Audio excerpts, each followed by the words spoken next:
I have a really professional setup right now. On my desk there is a box, and on my box there is a blanket. So it's really good for keeping out the sound, but it's still probably going to sound shit. Now, I don't know how I'm going to title this video. I just know that I'm going to be making it really clickbaity. So, sorry about that. Anyway, this story time is actually about my cat Toby, which, speaking of the devil, do you want to say hello, buddy? Oh, isn't he adorable? Alright, so before I get too deep into the story, I do need to clarify that I already had a cat named Norman that I got from a rescue shelter. There is a reason why I'm bringing him up. He's important to the story. Let me explain. So this whole night started off with me just wanting to go to my local pub, just have a drink, have a feed, and just have a chill at night. I ended up getting to my local pub and I realised that a bunch of my friends that I knew were already out, which was awesome because I hadn't seen them in a while. I can be a bit of a hermit crab. So the night goes on and we're all having a really good time, right? Having a few drinks, having a laugh, until it hits 12 o'clock.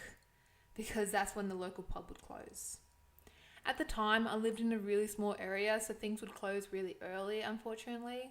None of us were ready for the night to end, so we decided to go back to my place, which I didn't mind because I wanted to keep hanging out with everybody. We get back to my place and everything is running smoothly. Until one of my friends decided they need fresh air. So they opened the door to my deck. Deck. That sounds really close to dick. Okay, nah, scratch that. We're sticking to veranda. So my friend opens the door to my veranda and my cat Norman just beelines straight out the door like a runaway child. I ended up kicking out all my drunk friends out into the street to go find my cat. I'm aggressive when I'm drunk. I'm not trying to justify my actions, but I just want you to remember I was a little tipsy, so my judgment was a little off. So now I've got the search party going, which I've created, and obviously I'm out there with them too. So I'm out looking until I hear this little meow. I turn around thinking that it was Norman, but instead it was this tiny little kitten right in front of me. Without even thinking, I just picked the little kitten up and ran straight back to my place.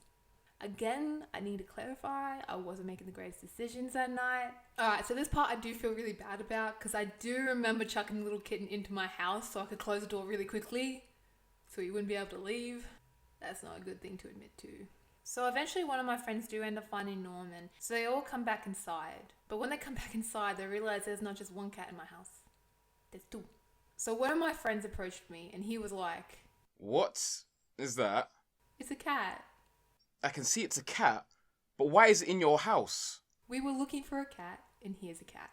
Yeah, but it's not the age of the cat we're looking for, or the right colour. You know what? Never mind.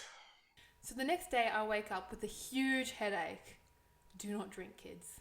And I look down onto my sheets to realise there is a cat on my bed that isn't mine. Immediately I started panicking. I was like, whose cat is that? Why is it in my bed? What did I do last night? My memory was a little fuzzy from that night, so I ended up having to get one of my friends to explain to me all my antics of that night, which once they started explaining, I started feeling really guilty because all that was going through my head was, what if someone took my cat Norman?